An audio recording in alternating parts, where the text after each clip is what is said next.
السلام علیکم، GNN کے ساتھ میں ہوں عثمان احمد۔ ہیڈ لائنز آپ نے جانی بلیٹن کا آغاز کریں۔ ملک کے میدانی علاقوں میں شدید دھند برقرار، حد نگاہ انتہائی کم ہونے کی وجہ سے موٹر ویز کو مختلف مقامات سے بند کر دیا گیا۔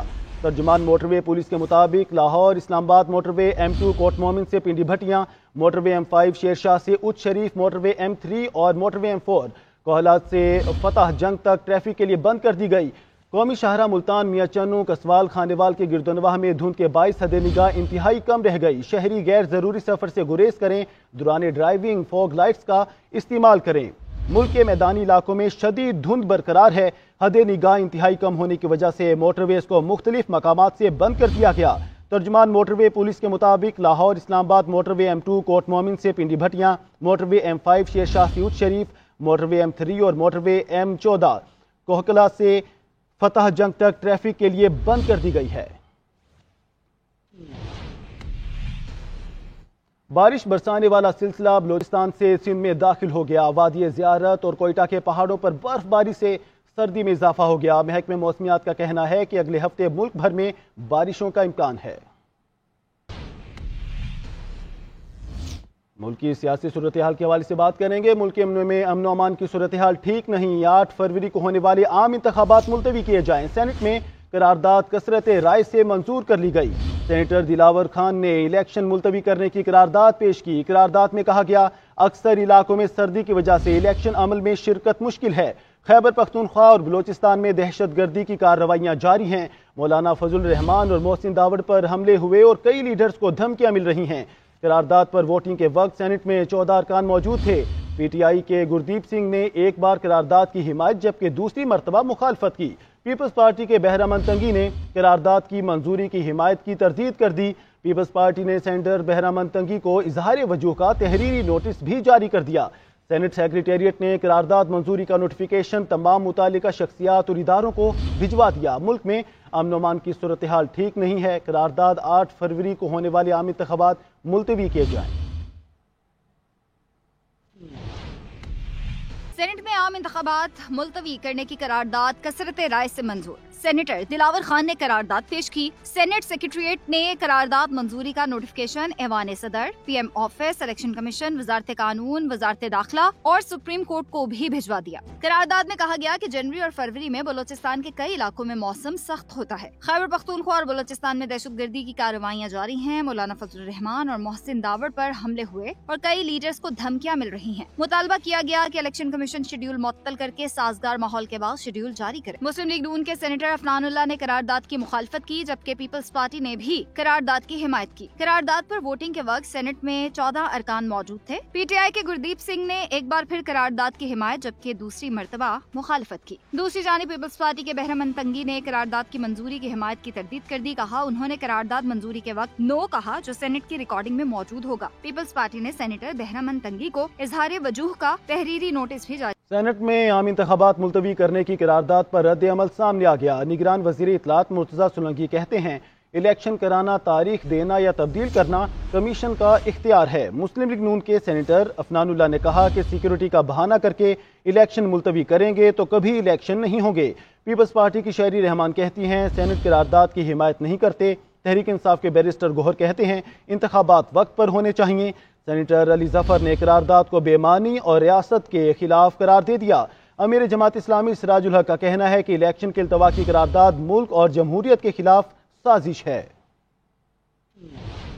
سینٹ میں عام انتخابات ملتوی کرنے کی قرارداد کی منظوری پر سیاسی جماعتوں کا سخت رد عمل۔ نگران وزیر اطلاعات مرتضیٰ سولنگی کہتے ہیں وزیر اعظم یا کابینہ کی طرف سے الیکشن کی تاخیر سے متعلق کوئی حکم موجود نہیں تھا۔ الیکشن کرانا، تاریخ دینا یا تبدیل کرنا الیکشن کمیشن کا اختیار ہے۔ مسلم لیگ نون نے سینٹ میں منظور ہونے والی قرارداد کی مخالفت کر دی۔ سینیٹر افنان اللہ نے کہا کہ سیکیورٹی معاملے کو بنیاد بنا کر انتخابات مؤخر نہیں ہونے چاہیے۔ کیا آپ الیکشن جو ہے وہ اس طرح کرائیں گے کہ ملک کے اندر ویدر جو ہے وہ آپ کی مرضی کا ہو، ملک میں سیکیورٹی جو ہے وہ آپ کی مرضی کی ہو تو پھر خان صاحب تشریف رکھیں پلیز، ورنہ الیکشن نہیں ہوگا۔ پیپلز پارٹی کے رہنما شہری رحمان نے کہا کہ ہم اس قرارداد کو سپورٹ نہیں کرتے، ہمیں نہیں پتا قرارداد کس طرح پاس ہوئی۔ پیپلز پارٹی الیکشن ملتوی کرنے کی حمایت نہیں کرتی۔ ہم نے قطعاً اس بات کو سپورٹ نہیں کیا ہے کہ الیکشن میں کوئی بھی ڈیلے ہو